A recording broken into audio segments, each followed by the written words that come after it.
everybody, and welcome to today's episode of Attendance Bias. I am your host, Brian Weinstein.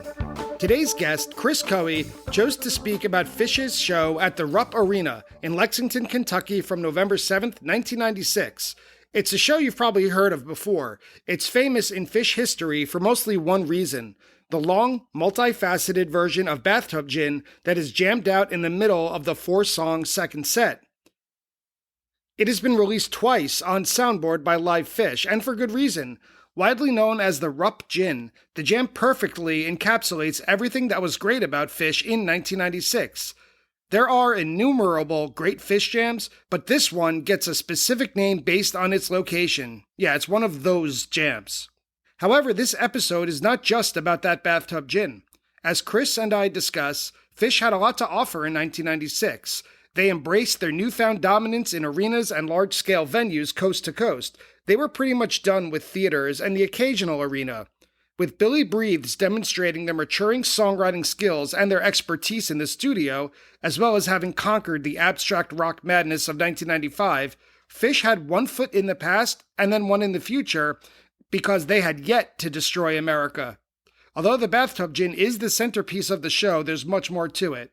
As we talked, it became obvious that Cris is a fan's fan. He's attended a lot of great Phish shows in his time, and we had a lot in common, but also some disagreements in our opinions.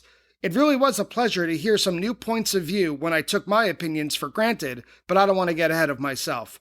Let's join Cris to chat about Frankenstein, the You Enjoy Myself vocal jam, and whether or not Northeast Ohio is Phish country, as we break down November 7th, 1996 at the Rupp Arena in Lexington. Cris, welcome to Attendance Bias. Happy to have you here. Hey, Brian, thank you for having me. Glad to be here with you. You brought a great show to our attention, to the attention of the listeners, a show that I would argue is really famous for one major reason, but also has a lot going for it outside. And that show is November 7th, 1996 at the Rupp Arena in Lexington, Kentucky. And I have to ask you, that's on a college campus, right? It is. That's part of the University of Kentucky. That's where the Wildcats play. I remember that Rupp it's like part of a mall.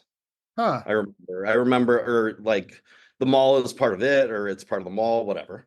And so is that like a student center on campus? I have trouble remembering. Again, it was, 28 years ago or whatever. Yeah. Incredible. But no, I remember there being a mall part to it, which is kind of weird, I thought. And I saw in your notes that Rupp holds like 23,000 people, which that surprised me because I didn't think it was that big. But a cool place. I can't believe Phish never made it back there. They only played there once, which is crazy. And maybe because they, damaged the structural integrity of the building or something, they rocked so hard. So, but yeah, no, it was, a fine place to see a show, just your typical basketball arena. Yeah, well, we as a fan base weren't as refined and well behaved back in 1996 as we are now, I suppose. Yeah, no, it's crazy. It's funny to think about the 90s and just how like crazy a lot of that shit got. And thank God not everyone had a camera at the time. Right, exactly, that too. But not only just with the band eventually toward the late 90s especially, but just people in the crowd, man. It was a hell of a scene. So not all great things, but thankfully most great things. But yeah, no, Rupp was my first Phish show, and I'm glad because it was just about damn perfect. So, well, let's dive right into it. Cris, let's hear about who you are as a fan with the Attendance Bias Lightning Round. Attendance Bias Lightning Round. So my first question, you already answered, which is, when was your first Phish show? So it's today's, November 7th, 96. Right. And I just, not to be totally corny, but I got this a few years ago. I want to show this to you. I got this actual shirt. Oh, so for those of you listening, Cris is holding up a t-shirt. It looks like that on the front says 11/7/96, and on the back has the set list written out. So did you get that from, like, obviously fan art, but somebody who does that custom? Yeah, it was a few years ago, and I was just like, I saw it, and I was like, oh, that's a cool idea. And I was like, if I got one show to commemorate with an actual shirt, like, what would it be? I mean, my God, I don't know if there are any better. Again, I've been to plenty of great Phish shows. Because it was my first, it made it even more special. So, as you'll hear. So. Yeah, and I think most people do feel that way about their first, even if they've kind of objectively seen, quote, better shows since their first. That first one always holds a special place. I certainly do feel that way. But since your first show was this Rupp Arena show, and we're going to get into detail about it, let's move a little bit more forward. What was your most recent show at the time of this recording, and what did you think of it? So I went to Wilmington 2023, both those nights in the middle of July last year. It wasn't great. The venue was really cool. The shows were kind of disappointing. There were some really good jams, actually, especially a song I heard the Ocean sing, which, again, I'm not a huge fan of that song. It's pretty good. The jam after it was just fantastic. And there were a few others. There was a good Chalk Dust, I think Wave of Hope, or one of those, Oblivion, I don't know. All in all, the shows were kind of mediocre. And then the second night, we got possibly the worst rainstorm that I've ever been involved with. I've been in some bad ones, especially at concerts, but this just felt like, the gods were dumping buckets of water on our heads. That's how bad it was.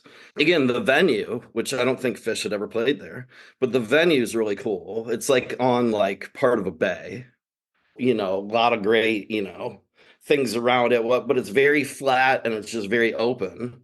And there's like no trees. There's really nothing to hide under. In the middle of the second set of the second night, they called the show. And after that, and it's understandable because it's just a deluge. But I mean, after that, it was just bedlam because everybody was kind of like scurrying to find some sort of cover. Again, I've heard way too many horror stories about people getting zapped at concerts. I'm in Charlotte. I've lived in Charlotte or the greater Charlotte area for the past 20 years. And I think there was one at, they used to call it Blockbuster Pavilion, which is now, I think it's called PNC Amphitheater. Is that Walnut Creek? No, that's Walnut Creek's in Raleigh. Oh, okay. Yeah. So, and again, they change the name of this frickin' place every few years, it seems. So, but way back when, like in the 90s, it was called Blockbuster Pavilion. That tells you how long. Of course.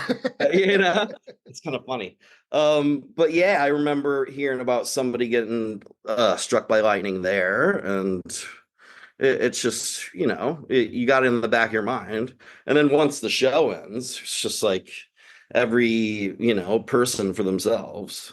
Like I was with a group of people and we all got separated. Of course. And, you think almost every summer tour, it's a refrain, whether it's in one of the Carolinas or if it's in Meriwether Post or Camden or wherever it is, whether it's the Northeast or the kind of mid-Atlantic, there's always huge rainstorms. You could almost count on it that one night is going to be set off by timing or that there's going to be a delay somewhere. And even Dick's also, it's almost become a tradition by this point. Right. That, if we could somehow change the scheduling of the shows that they're not playing the East Coast in July in the thick of it, we could hopefully make it through a tour without anyone getting so hassled or, to your point, hopefully not injured. And I mean, you know what? It's funny that you said, I mean, I love seeing Phish outdoors, but I love seeing them indoors almost more. Like, I just think their sound is really conducive, to that kind of indoor throbbing, the more like vibrations off the wall. I don't know. Maybe it's Mike. Again, I'm always in the group of people for a louder mic, that sort of thing. Was not in the actual club if it was actually real. You didn't have a PLM sticker on your car? Yeah. But no, I love Mike, especially. The bombs that he's dropped, they seem to almost resonate more instead of building, I think. But well, today's show that we're going to discuss, November 7th, 96, I brought this up in kind of an opaque way in our in the beginning of our conversation that it's known for mostly one thing. That is the monster version of Bathtub Gin, right? The Rupp Gin, as it's referred to. Thinking about that, what is the best version of Bathtub Gin that you've heard other than the one in this show? So I heard a another big one in Cincinnati in '03. That one was almost, I want to say, scary at times. I remember toward the end of it, they were playing around with the theme for Jen, or Trey was, and it was just like circus music. Yeah, Is I it was there. Demented, twisted circus? Yeah, yeah.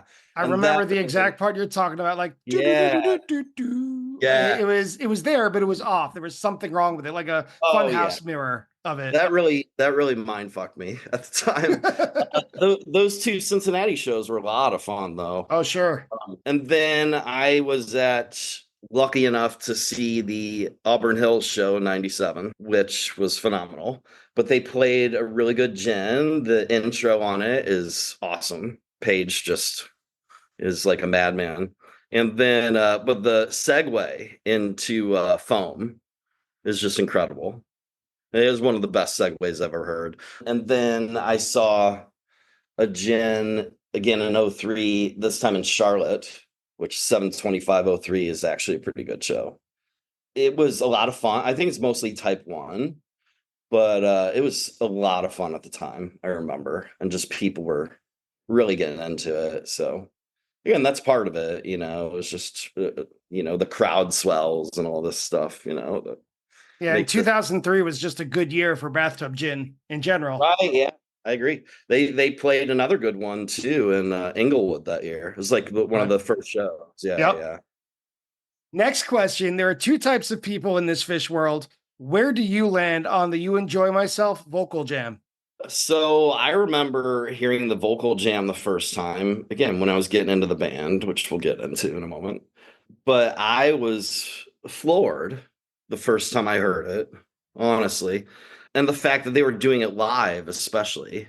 And they usually do it like 3-4 minutes. You can't rehearse all that shit. Of course, yeah. What would be the point anyway? So they're just improvising, but it's always amazed me how they can, make this surreal sound landscape, with just their voices. And I've always thought they've harmonized really, really well together. The first time I heard it, it reminded me of a Pink Floyd song called Several Species of Small Furry Animals Gathered Together in a Cave and Grooving with a Pict, it's called. It's on Umaguma. If you know, I was going to say, that's got to be early-ish Floyd. Right. But it's all just like animal sound. It's Roger Waters like making animal sounds, but like the first time I heard it, I was like, holy shit, they're doing several species. And then I was like, so, but no, I think it's really cool. Just songs they don't get too, I think the word I use is gratuitous with it. Yes, yeah, you're right. Don't get too self-indulgent with it. No, I saw one in Charlotte in 2010 after You Enjoy Myself, where they were quoting bits of the Beatles, Get Back, I remember specifically. And then they started quoting Zappa, which I thought was cool. And then my buddy and I went to Hampton in 2018 for just one of those shows, but it was the Sunday show and really, really good. And during the second set, we got up like right on the rail. And they did a double encore. I've never seen them do a double encore. Like, I've never done it. Yeah. I've never seen that. Twice. Yeah. And I was shocked. Now I've seen them do 3-4 song encores, my goodness, but never where they left the stage twice. When they came back out and did You Enjoy Myself, and then just once they did the vocal jam, I just was watching all 4 of them intently, like, oh man, this is pretty special. So, but no, I think I'm pro, just as long as it doesn't go on too long. Well, to wrap up the lightning round, what is the weirdest thing you've ever seen at a Phish show? So thinking of this, and I came up with 2. And so in Cincinnati, 98, again, that place was called The Crown, another place right. They changed the name so many times. Right. It was US Bank Arena when I went there. Yes. And it was First Star at one point, First Star Center and all this nonsense. during the intermission, a girl just started taking off all her clothes. Again, she was across the arena, but we could plainly see her and just frolicking about. And this delayed the second set for several minutes. It felt like, again, they always would in those days, we'll be back in 15 minutes. And then of like course 45 minutes later, like, what the fuck? So it seemed longer than 45 though. And again, they were trying to like corral this girl, I think. And so they eventually like, put a blanket over her and escorted her away, I'd guess to some sort of medical tent or clinic they had maybe on site. And then I was at Blossom in 2000. And that was a really interesting show because I took my mom. And again, I didn't have a lot of fishy friends up in northeastern Ohio where I was. And I was like, you want to go? She's like, I'll go. And again, my mom's very straight laced, but also very down to earth. But she's not like into drugs, never has been. She likes good music. She loves the Beatles. But no, I've exposed her to Phish and she enjoyed it back then. But anyway, she was already kind of hesitant anyway, like tentative about the whole thing. I don't know about this. And so we're in the lot and a dog, like, because again, there's dogs around everywhere. Blossom always has cops on horseback. And so the horses just do their business wherever they feel like it, of course. Yep. There was just a big pile of horse shit. And this dog, which nobody was watching, just random dog, started eating it. Yeah. No. Yes. And my mom, hilariously, she's like, "Puppy, no!" She rolls. Yeah. And then probably a minute or two later, the dog's, goes up to these hippies. And she's like, "He wants to give you a kiss." Like, a riot, man. But no, it really didn't take long for her innocence, her Phish innocence, to be broken. Yeah. But no, it was great. It was a very unique experience. And again, she was 53 at that time, and now she's 77, I think. Everybody was disgusted, I think, but it's just so funny and so random. But having mom or take you to the show or whatever when you're 15, you got to do what you got to do to get there. Like you're going to do what you need to. When was this show played? So looking at the time that this show was played, again, November 7th, 1996 at the Rupp Arena in Lexington. Phish's Fall 96 tour began on October 16th in Lake Placid, so closer to me than it is to you, and it stayed on the East Coast pretty much all the way through the beginning of November, including, I remember very clearly, 2 midweek October shows at MSG, which, speaking of parents, my mom did not let me go to, because if I remember right, it was a Tuesday and Wednesday show, and we had school because it was the middle of October, so no Phish for Brian in fall 96. But it also included that tour, the Remain in Light Halloween show, Today's show in Kentucky. It went to the Pacific Northwest to the end of the month in Spokane, Washington, where the band jammed J.J. Cale's Cocaine and just replaced it with Spokane, purposely mispronouncing it. They moved down the West Coast and ended the tour, which has been covered on this podcast, with the very famous show on December 6th, 96 at the Aladdin in Las Vegas. And I wanted to get your idea on this, your opinion. When I began this podcast, I thought that 96 was, in quotes, an in-between year, that like it didn't have its own personality, that it was just monster rock of 95, funk of 97. 96 was what I think we would call a transition year. But I've come around to the idea, after having so many people come on this show and talk about 96 shows, not just fall 96, but all around the year, that if you think it's a transition year or it's a quote in between year, you just haven't listened to enough fall 96. What's your basic take on Phish in 1996? I totally agree. I love 96. Now, again, I might have attendance bias because it's on my first show.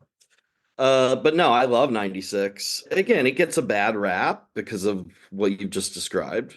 And we all do this. But I don't know why. Let's just say because a year ended, again, it's just another day, a year ended, this demarcates this era or this, let's say, set of performances between these. Like, I've just never kind of bought into that. In my opinion, that was the middle of their peak. In my opinion, their peak was approximately 93 when Paige got the baby grand to 98, New Year's of 98, since we're going to do that. Now, again, some people might say it was before 93. Some people might say their peak was Big Cypress. Yeah, no, again, 96, it's just an extension of 95, I think, and 94 for that matter. It was all incredible. I think that, Well, yeah, because there's also, when you think about it, there's also the Clifford Ball, right, yeah, in the middle of 1996. Avoid that at your own peril. Dismiss right, that. And New Year's, you brought up kind of New Year's Eve being demarcation lines. Naturally, they were right, playing Boston Garden, or no, not Boston Garden, but the Fleet Center, which is kind of the substitute Boston Garden in the city, right after the actual Boston Garden was torn down. They were yeah, playing the biggest rooms in the city. To me, 96 was when they capitalized on 95, to your point, as an extension of it. No, it right. didn't have its own specific sound, but when you really take the long view, the bird's eye view, very few Phish years actually do have a very specific sound that is unique to that year. I agree. So again, I love the Dead too, and it's a lot easier, let's say, when you are hearing different eras of the Dead to know which one's which. Like, I can know right away, oh, boom, that's late 60s, or this is early 70s, or mid 80s. It's a lot easier to tell because of the quality of the recording and the fact that the difference between what Brent sounds like versus Pigpen, all that Yeah. stuff. Whereas Phish has had the same four guys, discluding Holdsworth, but Phish has had the same four guys. Again, it's not like they change gear at the end of every year, let's say. So again, they've had these same four guys making this music for so long. So it's a lot more difficult, I think. This is definitely from 94 versus 96, let's say. Yeah. Sometimes you can't tell. Yeah. And there are sometimes in today's show where you could easily mix up those 2 years, but we'll get there. I wanted to ask you, Cris, who were you and where were you in the fall of 96 that led you to this show?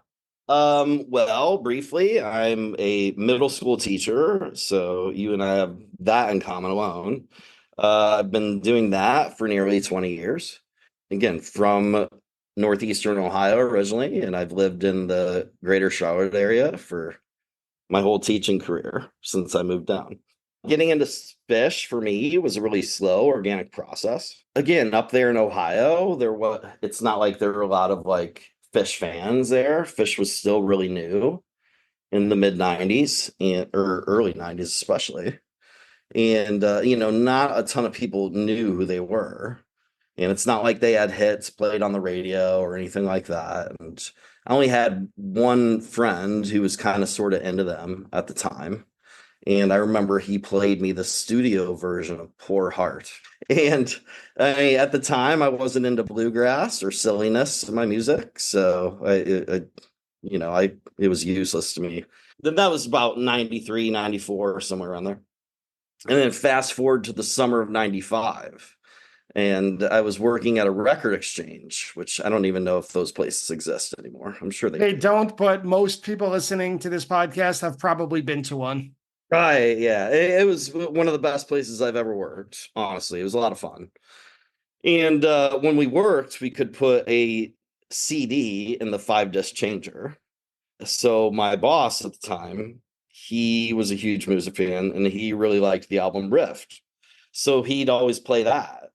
And I don't know why, but the song that really dug a groove into my brain was the song Way. I love it to death. I did back then. And it really the first Phish song that broke through for me for some reason.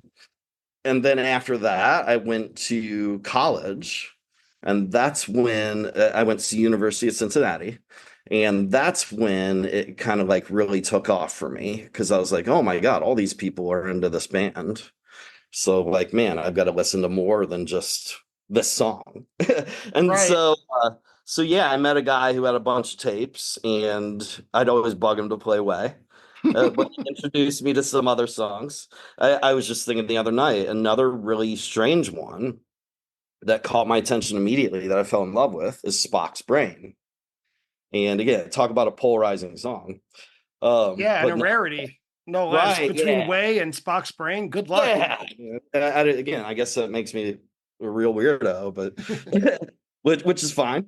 But yeah, and then I remember hearing Stash from a live one, and oh my God, that version is just spine tingling. Again, that's when I was like, holy Christ, these guys can play. Trey is godlike on the guitar, and so and after that it was all over, and I would just try to immerse myself in their music. The problem is that there weren't a lot of great quality bootlegs, like for some of the earlier stuff, like let's say before 94.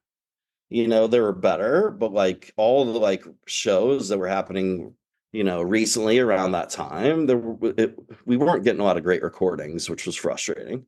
And So I for had to me, it took a long time also. There was a lot of lag time starting in like 96, 97 between when the show was played and when I was able to get access to the tape. I say this all the time. God bless the tapers, right? Thank a taper today. right. That said, there was a lot of difficulty transitioning between the theater shows and the arena shows from the mid to late 90s. And Right. taping technology was not what it is today. So you would wait a long time and you would get a tape that wasn't always that pleasant to listen to, but we dealt with what we had. Well, and you know what? The key word there you're using is tape. Yeah. I mean, like that's why a lot of the times they sound like shit. It's because they'd be like seventh generation, Yeah. High speed dubbing. Yeah. Yeah. People use Dolby and all that stuff. So, yeah, definitely, detracted from it. But I immersed myself in their studio music because of that. And so again, that's kind of why it was cool that I got a lot of the songs that I did at the show. But yeah, so anyway, I don't know if I was just in the wrong part of Ohio at the time when I first started getting into them.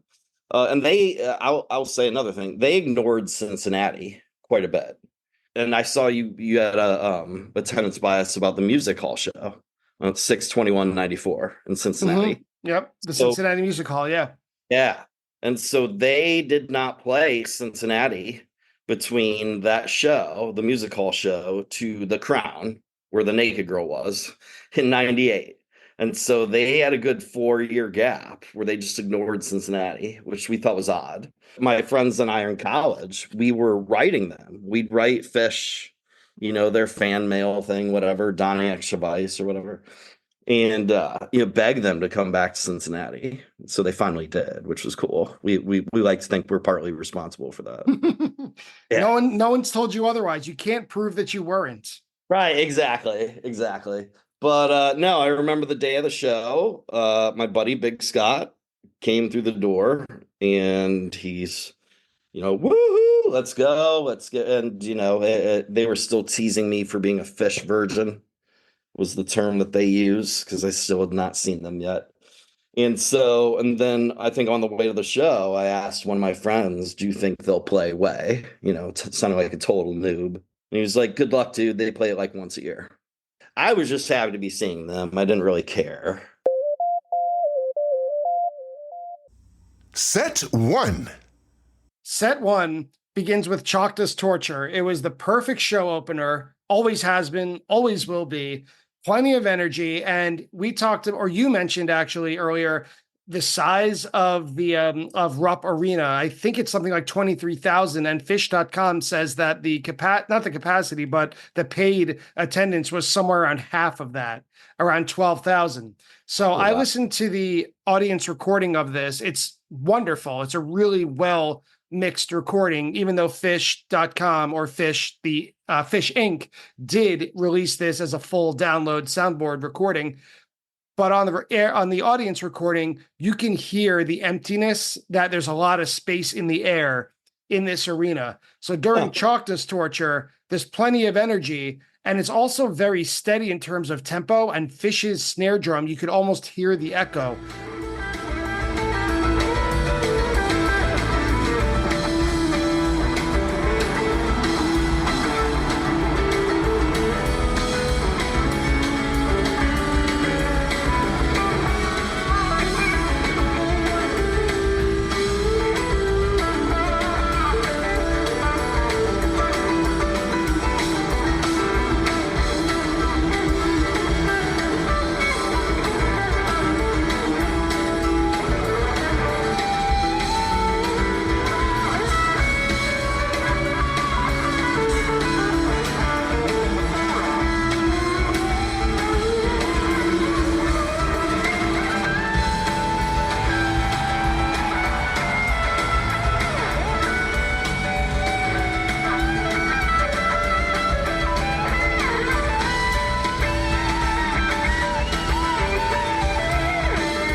I love it. It's major, big guitar solo also, of course, but I also thought at the same time, it's typical of the time. So they were just blasting every single time they played Chalk Dust Torture, and you were lucky enough to be there to have them open the show. Right. Well, and what a perfect opener. I like to think, it helps you get out all that pent up pre-show energy. Again, and like I mentioned, a live one, the Chalk Dust on the live one is just phenomenal. And, even though this one, I didn't think get out as, let's say, wacky as that one. Again, great opener, great solo by Trey. A lot of times at shows, I get animated, like not so much now that I'm so much older. But I remember I was going so bananas at the time. I had these kind of like granny glasses, like kind of like John Lennon glasses. And I was going so crazy at the time, they flew off my head during Chalk Dust. So you were in. Yeah. And amazingly, I found them, like a few seconds later under the seats in front of us. So, because that would have been bad. Of But, course. but yeah. And so a lot of people love the extended Chalk Dust, and those are fine. But, like, again, I love the straightforward ones too, that are just straight fire. And Yeah, that's and the what, mid-90s was like the peak for that. yeah, that's what this one was. And of course, how great is the line, "Can I live long and young?" Right, always, no matter how old you get, it's always fun to sing it. Right. And second, you didn't have to wait very long. They played Way, which I looked it up. It's only one of two performances that year. The only other time they played it was earlier that year on August 12th at Deer Creek. So you did not have to wait very long for your favorite song. My favorite song is Glide, and I started seeing them in 97, and excluding Coventry, which I do and don't feel bad about doing it, I had to wait till 2009 to hear them play Glide. You saw it in your second song of your first show. Way. Right. So incredibly lucky. And again, if the people around me at that point didn't think I was crazy, they probably did after once Trey started those first licks, man. No, I went apeshit. I really did. And just to me, I just love the song. It's so quirky. The lyrics are so surreal. I've always thought of Rift as being like a concept album of like, it's a night of dreams, basically. But like, talk about like the weirdest dream of the night would probably be Way within the context of that album. But no, I was ecstatic. Again, I mentioned my buddy Big Scott earlier. And I somehow, I can't believe this, because again, it's a big arena. It's not that big, but it's still pretty big. And I saw him from across the arena, and he just gave me this look, like, dude, you're so lucky, and you're so happy right now. And he knew, and threw me the devil horns, and And so, no, I was ecstatic. And at that moment, I was in love with the band.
It was over for me, and I was just like, these guys are awesome. And they know what they're doing. They cosmically knew I don't know why or how that happens, but it sometimes just did. This show's a great indicator of that. Next up is Rift, which my first thought when I was listening to this straight through, and I almost had to ignore the idea that we're only 3 songs in, but I thought that this is a very song-based opening, and I kind of don't even really know what that means, even though I thought it myself, that it's very like standard versions of these 3 songs. Nothing unusual. I mean, Way is a rarity, but it's a straightforward version of Way, as straightforward as that song gets, at least. It's very early 90s, I guess, is what I'm trying to say. You brought up Rift earlier. I know that Chalkless Torture is not on Rift, but this still feels like a very early 90s set list. Because even though most of these songs are only at the time 6 or 7 years old, they still felt like classics in real time. Yeah, I agree. Again, when you say song based, I know what you mean, because it's not like a lot of them were, there were no 15-20 minute jams in this first set, and which is fine. And again, about song based, these are great songs. These are most of the first set are songs that I fell in love with from listening to those CDs, because that's all I had. So again, Rift is still one of my favorite albums to this day. Just for them to go into that right after Way, it was just like, man, this is awesome. Like they could have been playing stuff that I had never heard of, didn't know. I was just like, oh, this is cool, but it wouldn't have been as special. Yeah, I mean, a lot of these songs are guys, at least I would say, or fans, I should say, of our age. I think these are the songs that most of us cut our teeth with getting into Phish. And I thought about it proportionally in terms of time. Thread has been around for 9 years now at the time of this recording. And a lot of people just brush it off. It's the bathroom song. Right. And at the time, though, of this show, the 96 Rupp Arena show, Rift had been around for like 7 years. Yeah. So I'm wondering if it's going to work that way, that however long the band stays on the road, will people think of Thread or No Man in No Man's Land in the same kind of heartfelt sense that you and I think of Rift and the next song, Guela Papyrus, for example? Right. So, yeah, I mean, again, it was a different time back then for sure. And everybody's got, their own opinions about songs and everything, but maybe some people will feel that way. But no, I mean, again, it was just completely, because Rift was, I mean, this great album. Now there's so many, like, what album was Thread on? Is it Sigma Oasis maybe, or? I don't know. I'll have to check that. If they did put it on. I don't even know if they did put it on an album. But like, again, an album back then when people still actually bought CDs is different than like anything, I think. But yeah, no, I agree with you, because not every show and every single recording was on demand within an hour after it was played in terms of shows, right? I mean, I could listen to last night's show at the time of we're recording. We're in the summer tour of 2024. I could listen to the last 5 shows if I wanted to and download them or own them in a sense, whether it's streaming or downloading them. Back then, if you never heard the song Rift or you didn't own the album Rift, there might be 6 or 7 songs that are fan favorites that you just never came across. And it's not like you'd hear it on the radio. Of course. Even though you could and should have. Getting back to Rift just real quick. The pause before and silence contagious in moments like these. Like, I just remember that they were definitely milking that, like soaking in all that applause. It was pretty cool. And so, yeah, next was Guela, which, again, I did not know how to pronounce till a couple of years ago. Apparently, Guela is a name of one of their friends' mothers or something back in the day. Yeah, it's the same. If I'm right, and I could be wrong, I've always pronounced it Guela. So one of us, are you right? Do you know? Yeah, I heard them talking about. I heard Trey talking about it on Sirius XM, where he mentioned. So there's a bunch of songs that have family friends, or at least growing up family friends. He looks too much like Dave in McGrupp is Dave Abrams, and there's Oh, saw you dancing with Alehu up on Lemore's bed are But also like Tom Marshall, like Princeton Day School, like way back friends who right, Tom Marshall and Trey just always thought had really interesting family member names. So they right, just threw them in there depending on how many syllables they needed. right. Yeah, no, when Trey was talking about Gula, and apparently, it's funny you mentioned it. Alehu was Gula's husband, I think he said in that, which is funny. But yeah, these names, I mean, who knows where they get that from. But yeah, no, I love Gula Papyrus too. The studio version's phenomenal. Yeah, it I is. love like with the way their harmonies are and just kind of like that kind of phase effect. But this one is like, this one's freaking note perfect, man. Like seriously. And the cool thing about this one, especially, is Trey on his mini kit.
Again, I think he had that whole fall 96 run, but he was doing some cool little whir effect with his mini kit. I remember him doing this during the intro.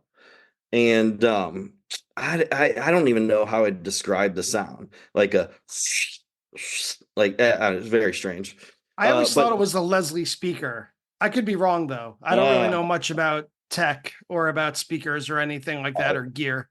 Yeah, no, it was something he was doing on that little. It was like a little snare drum with like I know he had a cowbell I think with it too and something else, but yeah, I don't know what the hell he's doing. I can't remember that well, unfortunately, that exact time of the show. But no, I remember. That's what it was. It was him on the mini kit, but it just creates this cool little effect. I don't know if he did that every time they played Gula that tour. Because I looked it up and they did play it a few other times in that fall 96 show or tour. Cool version though. It makes it really unique. It is. And like you said, it's known perfect before they go into Stash. And it's the first time that they kind of break I don't want to use the phrase recital because I don't think that they looked at it that way because these songs all do have energy and the feeling of spontaneity to them, even though they are practiced, obviously. But Stash is the first time that they really do jam. It's smooth. I noticed that in the beginning that Fishman is still playing with the cowbells during the breaks, but the audience is overtaking him with the claps. They started in 94, but they didn't quite make their way nationally, I guess, until around this time. So he's still playing the cowbells, but no more from here on in. It's just audience clapping, audience participation. Trey's kind of meandering at the beginning of the jam.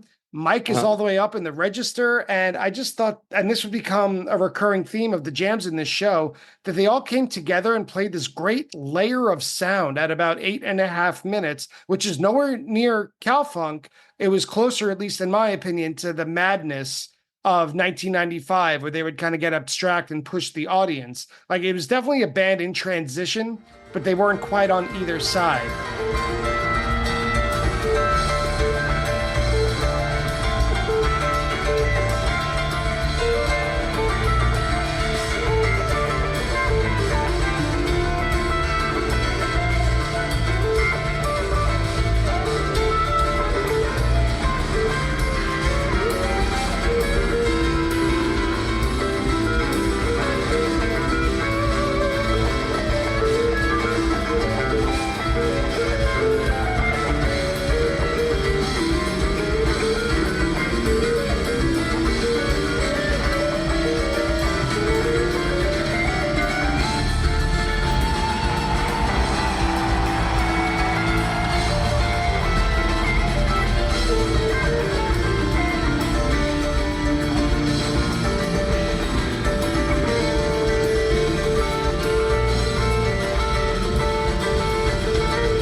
great peak toward the end, and the recording is so good that it's hard for me to picture how this came across in an arena setting. Do you remember anything about how the audience reaction was, or looking around or seeing people around you? I know it was many years ago. No, well, you mentioned the claps. I think part of that's because of the live one. Yes. People heard it on a live one, and that release was pretty big at the time. So I think a lot of people heard it on that and like, oh, that's cool. Again, part of that audience interaction and participation. I was ecstatic. I mean, I love Stash, like I told you. We all knew how fun this was. It was just like there was no break. Like I think we mentioned earlier about how, or in our notes or something, like especially during 3.0, let's say, they stopped between a lot of songs a lot more. But back then it was just boom, boom, boom, boom, boom. Yeah, Trey is always playing the opening part to the next song while the previous song is ending, starting with riffs. Yeah. No, it was really cool. And it's just like how much luckier can I get at this point? I didn't realize there was still a lot to come. Really good stash, and we can talk about why something, let's say, makes the jam charts on Phish.net. I don't know. I'm not the guy to ask. I digress. But no, it really good stash, multiple peaks. I agree with you, and they're good. And I remember like every time. I think there's like 3 separate peaks within that last like couple minutes.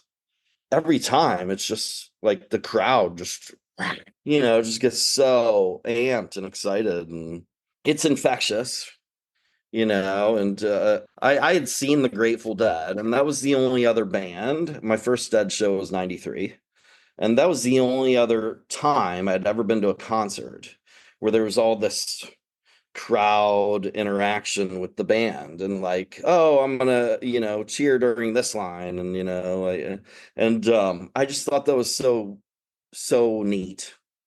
And I loved the Dead from the moment I saw them. Before that, but yeah, when I saw Phish, and I was glad that it was that same kind of like crowd being almost part of the band, that kind of sense. Yeah, absolutely. And this kind of ritual to it, Right. that everyone kind of knows what to do without being told, is exactly. a very big thing to build community. And that's always exciting. Telepathic. Yes. Yes. And after Stash, that killer Stash, you would think that there would be some sort of break, but there isn't. They played Gaiuti, which is not unusual in the sense that anyone listening to this show, if you're going to go back and listen to Gaiuti, you're not going to hear anything you haven't heard before. But this modern version, right? They perfected it, I think, on Halloween 95. They broke it out after almost like a year of tinkering with it. On Halloween 95, they played the version that we're aware of, the version of Gaiuti. And at this point, it's still exciting enough that they just nail every part perfectly, and that's going to get a big crowd reaction, as opposed to the late 90s when people got a little bored of it because it was overplayed, I would argue, in like 98, 99, people got bored easily. But this version of Gaiuti, if you just want a live pitch perfect version, go to it. I agree. They did play Waste before Gaiuti. Oh, that's right. I'm sorry. I missed it. I went right past it. My bad. That's okay. So, after Stash, they did Waste. And I've always liked more kind of intense music. Waste was not one of my favorites at the time, but it is a really, really beautiful song. No question. They played one in Raleigh in 22. And I was just like, I looked at my buddy and I was like, this is a really good fucking song. And I can't believe that it didn't break through into the mainstream, to be honest with you. All the stuff that did break through around that time, 96, let's say, and nothing against him, but whether it was Dave Matthews or Counting Crows or what, I mean, you can't tell me that Waste isn't a better song than most of the shit that those guys put out, in my opinion. Honestly, and it was recorded well. Yeah, on Billy Breathes. That whole record is that Billy Breathes record is. Yeah, and just great lyrics by Tom. Everybody always bitches about Phish's lyrics. It's just great lyrics by Tom. These are perfect. Yeah, But yeah, after Waste, then comes Gaiuti, my mistake. And that was just my read on it, that it's a perfectly played version of it, period. Right. And that's enough at the time to get people excited. Well, and that's what that song requires, man. You know, like, I mean, to each their own, but I could never imagine complaining they're playing Gaiuti too much. You know, maybe, but I doubt it. I wasn't hugely into like prog at the time, the progressive rock aspect. You know, Gaiuti's in that vein, just expert playing. I love the Irish jig part in the middle. I did when I heard it then. And the climax is always awesome. Like, I mean, once they get to the, you know, that sort of thing. Yeah, no, everybody was going crazy, man. Like, even though I didn't know it, I was too. And then we go back into the Billy Breathes melange of songs where they play Free. You could hear Trey count it off as they build the opening. I think it's easily one of their best arena rock songs. And it was still kind of forming itself at this point. You know, we talk about songs developing on stage, and Free took a little while to get to its specific version that we know today. This was still kind of in between, but there was really a melting wah-wah solo, guitar solo at 3 minutes.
And Trey, you mentioned his percussion kit earlier. He spends a lot of time on that during this Free.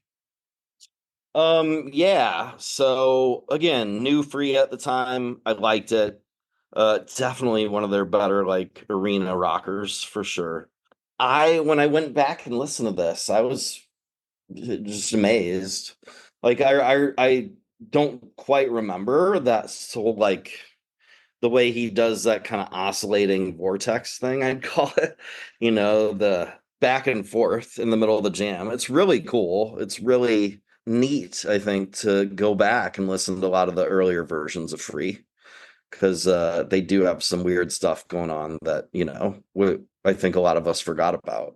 But no, sounds really, really cool. Have no idea how he's doing that, you know, effect. But yeah, it makes it, again, a really kind of special version that's probably a lot different than most of the others out there.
Yeah, I ended up using the phrase wall of sound a lot in our notes for this show. I definitely used it during Stash, but again, during Free, this is like the perfect example where it's not chaos, but it's also not melody.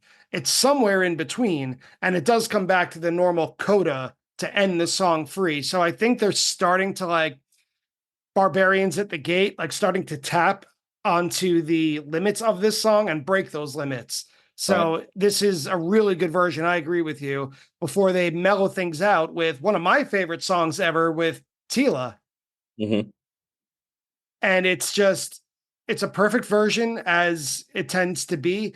And I don't know, I can only speak from personal experience. Ever since the New Year's Eve Gamehenge, I'm never going to hear it the same way again. It was a long time coming for me. I was chasing it for years and years and years.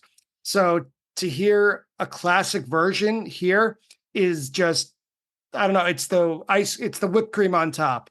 It is, I don't have too much to say about it because I'm still not over New Year's Eve. So you take it. What was Tila like for you at this show? Your second point first, I agree about New Year's. I don't know. That was really special. Again, I got choked up a couple times during that New Year's live stream. And so elated that I did decide to plunk down that night for that. Yeah. I would have been pissed if I would have missed that. But no, I agree about Tila. Really cool song. I didn't know it at the time. It definitely piqued my interest into the whole Man Who Stepped Into Yesterday saga. Cool song, great version. I listened to it again last night, and the solo at the end is, I think, one of Trey's best solos when it comes to composed solos now. Right, and when he can play it well. Right, yeah. That whole rev up to the very end. It's kind of, some of these more kind of melodic ballad type songs, or some of his better guitar work, like Horn, I think. Horn's one of his best solos, in my opinion. Or Billy Breathes. Billy Breathes has got a great solo. Even if you don't like the song, I mean, the solo hits you, Agreed. So, yeah, no, Tila, again, one of those slower songs that still rocks, man. And speaking of rocks, they close with Character Zero, which back then, it could be today, time to end the set, where the whole band plays with a lot of muscle. Trey is especially nailing the vocals, I thought, and playing little rock riffs after each line. They're kind of showing off a little bit. And I have to imagine the whole arena was going nuts for it. You're playing to 12,000 people in a 23,000 person arena. You're going to give it all you've got. And Character Zero, I know a lot of people are divided on it. I could take it, I could leave it, but I know that for the most part, except for maybe one or two times I've seen it, I know I could beat the line to get a beer or to go to the bathroom for set break and not miss anything that I haven't heard before. Okay. Well, I loved it at the time. Yeah, it was new at the time. They could not have played anything that night, especially after that start, and have me be like, oh, this sucks. Yeah, you're a jaded vet at your first show. Yeah, not a chance. My buddy coined the term zero character a few years that's back. cute. I've always kind of liked that. It's definitely an arena rocker. It's one of the chomper tunes. One of the songs those folks look forward to, I guess. But no, I mean, it does rock for sure. I think this is the first version or one of them where they actually had like the ending. Early versions, like instead of just car crashing into the end. Right. Yeah. So they played a version on 6/6/96. At the Joyous, in Woodstock. Right. And Trey says like, oh, that song has no ending or something like that. So now again, this was 5 months later, but characters always kind of just followed me around. Yeah, you get kind of sick and tired of it after a while. And you do, I might hit the pretzel line or go to the bathroom. But like again, some versions of character are great. They opened a show at Orange Beach in 22 with Character Zero, and it was really good. But yeah, it's just kind of obvious when it's at the end of a set. Hi, everybody. Brian here to welcome you to the set break of today's episode of Attendance Bias. First, thank you for listening. And second, just a quick reminder to tell you that even though Attendance Bias comes to you for free, it does take a lot of work and it does take quite a bit of money to keep the lights on here at production. So I just wanted to ask a small favor if you could support the podcast in any number of the following ways. If you could leave a review or a rating of it on whichever podcast app you use. If you could spread the word, telling a friend or someone you think may be interested in it about it. Or probably the most concrete way is to go to www.buymeacoffee.com/attendancebias and donate however much you can financially to help with the continuing costs of Attendance Bias. So thank you again so much for listening, and I hope you enjoy the second half of today's episode. Set 2. Set 2 opens with Susie Greenberg, killer set opener when it's usually a closer, at least when I've seen it. I like that before they start playing, Trey made a joke that Fishman lost his privilege to sing this tour. I had to listen to it twice, but I don't know what they were, if the crowd was chanting for Fishman or if there was something like some private discussion. And then Trey thought it would be funny to kind of say that Fishman's not allowed to sing anymore. I don't know what it was, but they open with Susie. So at least he can screech and yell right before the chorus. And then again, I couldn't tell, maybe you can offer some insight. I can't tell if Trey was on a percussion set about 4.5 minutes in or 5 minutes in, or Fishman is just using the cowbell. Maybe it was both. I don't know. Yeah, I can't remember. I did like the preset banner too. I thought that was funny. Yeah, I always do. When he says you're gonna have to do better than that, like I wish I could remember that, like exactly what was going on. But no, Susie's a great song. I think again, it could have been a hit, I think, in the early 90s. I mean, again, think about all the stuff that became hits. Yeah. But anyway, love Susie, especially when they play it with heart, and they did on this one. Don't know about the cowbell in the middle. I'm not sure, and I don't want to say something incorrect. You can say incorrect stuff all the time. I do. I do a fact check at the end of the show. Oh, okay. It's a very teacher-centric thing to do. Right. Yeah, well, I know all about that. Yeah. I hear you. But no, again, it's a great version. And Trey, I think he starts scatting toward the end. Mm-hmm. It's kind of cool. But no, kind of indicative of how much they were getting into it that night. So yeah, no, good Susie. Wish I could remember more of it. I don't know. Like I really need to like look if there's video at all of the show out there, even crappy video on YouTube. Because I'd really like to see that again. But anyway, here we go. Well, yeah, anyway, this is a 4-song second set, and mostly because of the Bathtub Gin that comes right after Susie Greenberg. This is the famed Rupp Gin, and so few songs, even like really, really good ones, so few of them get specific names based on the location and the jam. So few, and so the Rupp Gin, when you say this and people know what you're talking about, it's certainly in the upper tier of Bathtub Gins. And we'll get into it in a second. If you don't mind, I needed some help. You brought up the Phish.net jam charts earlier. I needed some help from them because this is about a 26-minute Bathtub Gin, I think. I'll have to double check that. But they broke it down into 4 segments, like 4 movements, if you will. And I loved listening to it straight through, but I got to give Phish.net credit, as I do at the end of every episode.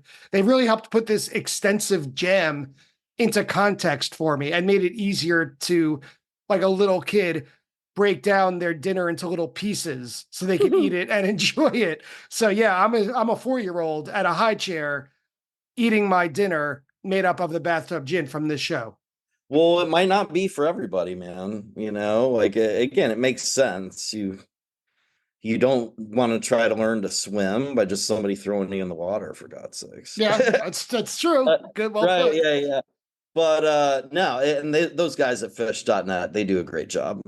And a lot of the stuff that they do review, the jams, they're very well written. So again, I love Bathtub Gin. I did at the time. So again, the hits just kept coming for me. So lucky. No, I wish I could go back in time and witness this one again because, again, I had always had this problem of getting really impatient sometimes at shows, which is stupid, especially for a band like Phish. But, I grew up, like song based, you said earlier, song based music. I didn't grow up, with my parents listening to jazz, Yeah, or, same. like again. So sometimes my mind would wander. So I'd be like, why aren't they playing Colonel Forbin right now? They could be playing Forbin, or thinking about even dumber stuff like what I had to do the next day or whatever. But yeah, good jam. I wish I could definitely go back and hear it again and just relive it so I could actually enjoy it and be in the moment, which I think everybody needs to make sure they do. Don't chase songs and don't be in the moment for everything, because you might not be paying attention to something that's really special. Yeah, Uh, easier said than done, but I agree with you, of yeah, course. again, we've all got our problems and shit that we think about. So, but yeah, though, when we're there for those 3 hours or whatever it is, it's time to forget about that stuff. But Yeah, check it out the door. which again, I had to learn and get used to doing. Yeah, So I still have to learn it sometimes. right, I gotta learn it sometimes. It's like bocce. It's like bocce ball. It takes a minute to learn and a lifetime to practice. The right. idea of just letting go when you're at a show. But the first part that I'm gonna go by the fish.net. Tell me if you're with me or not, depending on how they're describing the jam and bathtub gin. Mhm. They divided it into 4 different sections. The first part they described as a quote, a stirring tray led type 1 jam. To me, I thought that in the first 8 minutes or 8.5 minutes, that Trey is leading it. It's kind of guitar trilling. I don't know if I would describe it as stirring until about 11 or 12 minutes, where Trey starts playing power chords and Fishman drops back to halftime. And I like stood up while listening. Even I was on my couch. Like this grabbed my attention. And there's like this really thunderous, epic playing. Page especially keeps it tied to the Bathtub Gin theme on piano, so we don't drift too far off the island. That Bathtub Gin is still there somewhere between the 4 of them. But other than Page, the other 3 are just really making big, thunderous, exciting jams and improvisation, but they're not fully away from it yet. It's not type 2, although it does get there pretty soon.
Right. I agree about the 12-minute mark. I think once you hit right around that, and I listened to the soundboard version. I don't know if the timing's got to be similar. It's got to be close, yeah. Yeah, yeah. It just the way Trey is playing, and how the rest of them are kind of weaving in and out of what he's doing. And I think you said the trilling, and very kind of like triumphant playing, I would say, really. But yeah, and then I noted that there was a final summation of the gin theme around 14 minutes. Yeah.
That's right where it changes. I wrote 14 and a half minutes.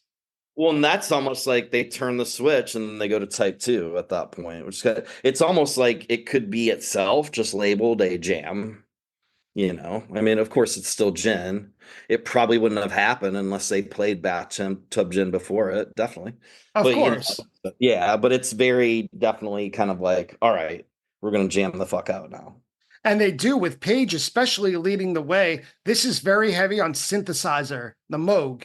I think that's how it's pronounced. Someone out there who plays keyboards, correct me if need be. But the Moog that Page plays, I wrote it about 16 and a half minutes. I wish they would do more of this. This is my stuff.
I agree.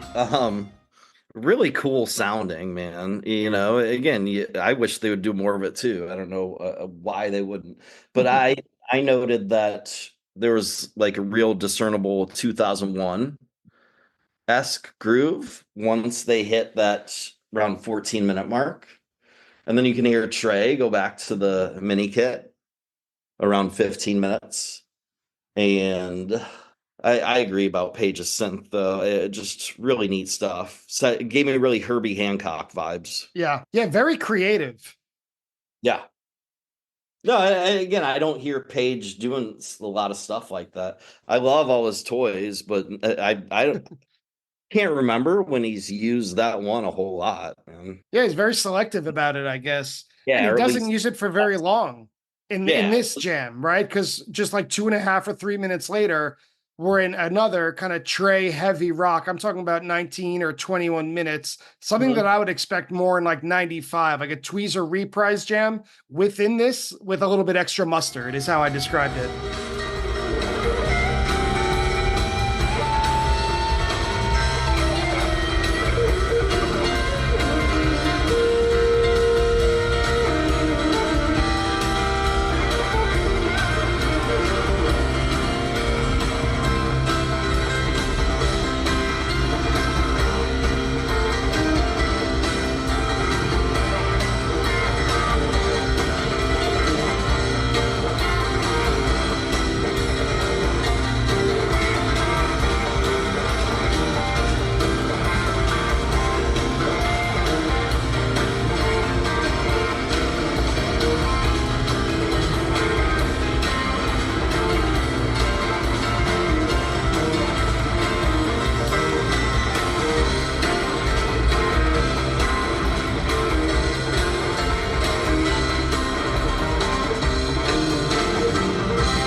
Yeah, I agree. I don't know if it was you or the guys on Phish.net who said spirited. That's .net.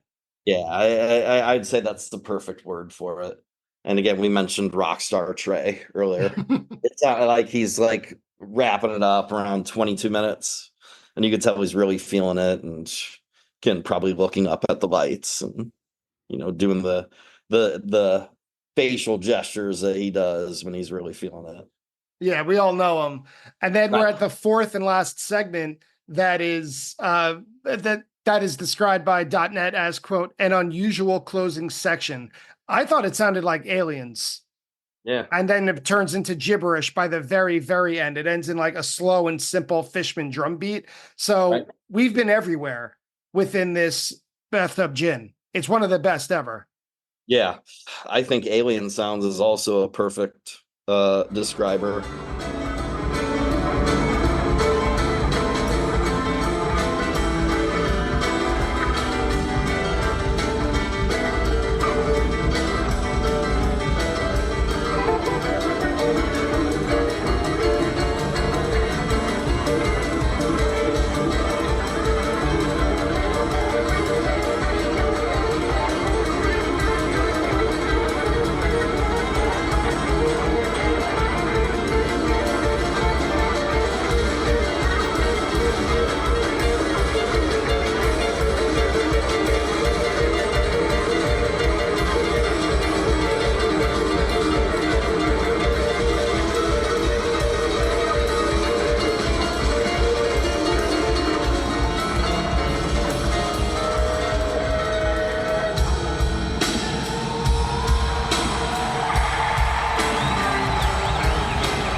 Yeah, no. So I noticed some digital delay loop jamming around Okay. 23 minutes. I think on Phish.net it said there's a Dave's Energy Guide tease somewhere. I don't There's remember. always a Dave's Energy Guide tease. Yeah.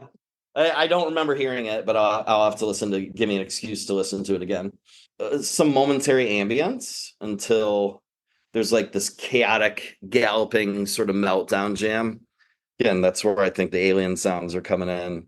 And then they just start that kind of slow plodding, dun, dun, dun, dun, dun, which is pretty cool. The way it kind of disintegrates into that. Disintegrates. And I guess now, finally, the band, and I would guess the audience, kind of needs a break. And Fishman comes out from behind his drum kit, which is funny because they open the set with Trey saying that Fishman's not allowed to sing anymore.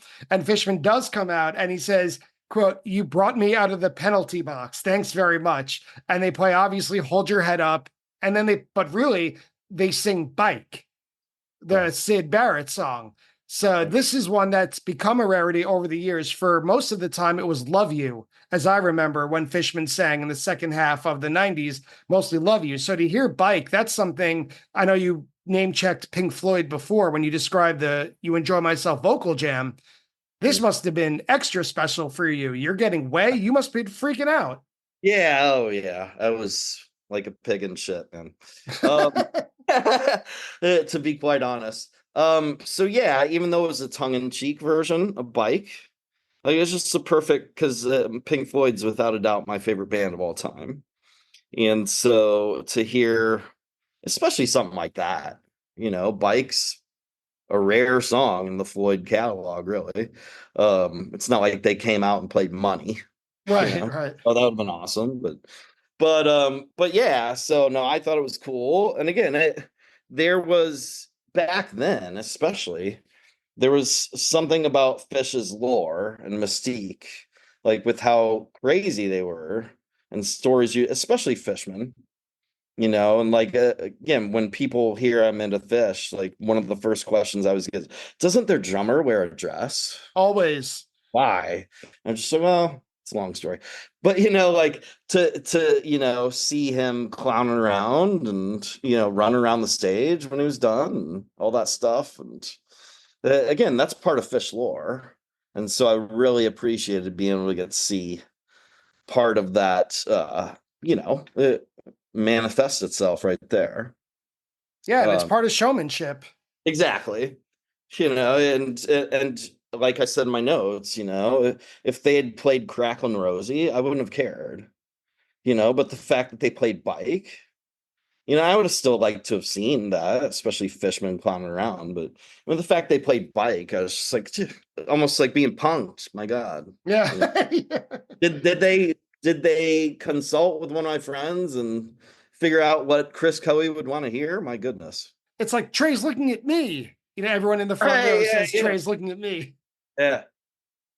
And it's already time to close the set with the only song that could do it, You Enjoy Myself, a 4-song second set. It's very smooth. It's jammy. There's a really fun call and response section at 11 minutes.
Mike is finally getting some attention. I don't know if I mentioned him at all during this show, which was, to your point, part of the People for a Louder Mike movement. So he gets some attention at around 11 minutes, and then Paige comes back on the synth with the same fill between him and Mike. It's super fun when you get people, or you get Paige and Mike, who are not always front and center, to kind of play off one another. It's a treat within itself. Totally agree. You Enjoy Myself's arguably their best song. I think Trey came out recently. He said that the last Phish show, that's what he wants the last song to be or something. But it's his magnum opus, in my opinion, Trey's. And just to, get that to cap off my first show, it's just, I couldn't have asked for anything more. I really, really was very lucky. But yeah, again, great version. I think, speaking of Phish.net, that it should have made the jam chart. The synth jamming, like that page, and it's almost kind of like a not a reprise, but almost like kind of like calling back to stuff that happened earlier in the show, like the gin. Again, Trey gets on his mini kit and starts doing his bit from Gula again that he was doing earlier in the show. So I thought that was cool, kind of like bringing it full circle. Yeah, it's a good version of You Enjoy Myself, better than good, but taken as a whole, and I know we're not quite done with it, we still have the encore. This is a show that's a really great smorgasbord of everything that Phish could do at the time. You get a taste of everything. We started off this whole conversation talking about how the beginning of the show was song-based and had a lot of early 90s shows. Now or early 90s songs. There's also a good amount of Billy Breathes songs, there's monster jams, there's cover songs. This show has got it all. And one of the cover songs comes through in the encore when they play Frankenstein, which is a pitch perfect, note perfect version of a pretty complex song to play. Again, they ended the set or ended the show in a fiery way, the same way they began it. Crazily, I've been listening to FM radio my whole life. I didn't know Frankenstein or recognize it. But I thought it was really cool. And it's a cool song in general. I don't know if you've ever heard the story about how that song was written, but I have not. Yeah, it's pretty neat. It's called Frankenstein for a reason. But no, it's really cool, and it piqued my interest. I was like, man, this shit rocks. And So yeah, and I remember people walking out like, "Oh, that Frankenstein was incredible," and just like, man, what about the previous 2.5 hours or whatever? Yeah. Sure, the Frankenstein was great, but how about that way? My goodness. Well, Cris, thank you so much for coming on to Attendance Bias today to go over this classic show, not only because of the well-known jam within Bathtub Gin, but everything surrounding it and putting yet another arrow in the quiver of the defense of 96. So anyone out there who hasn't listened to enough 1996 or dismisses it or brushes it aside, take several minutes today after this episode. Cue up November 7th, 96 at the Rupp Arena in Lexington, Kentucky.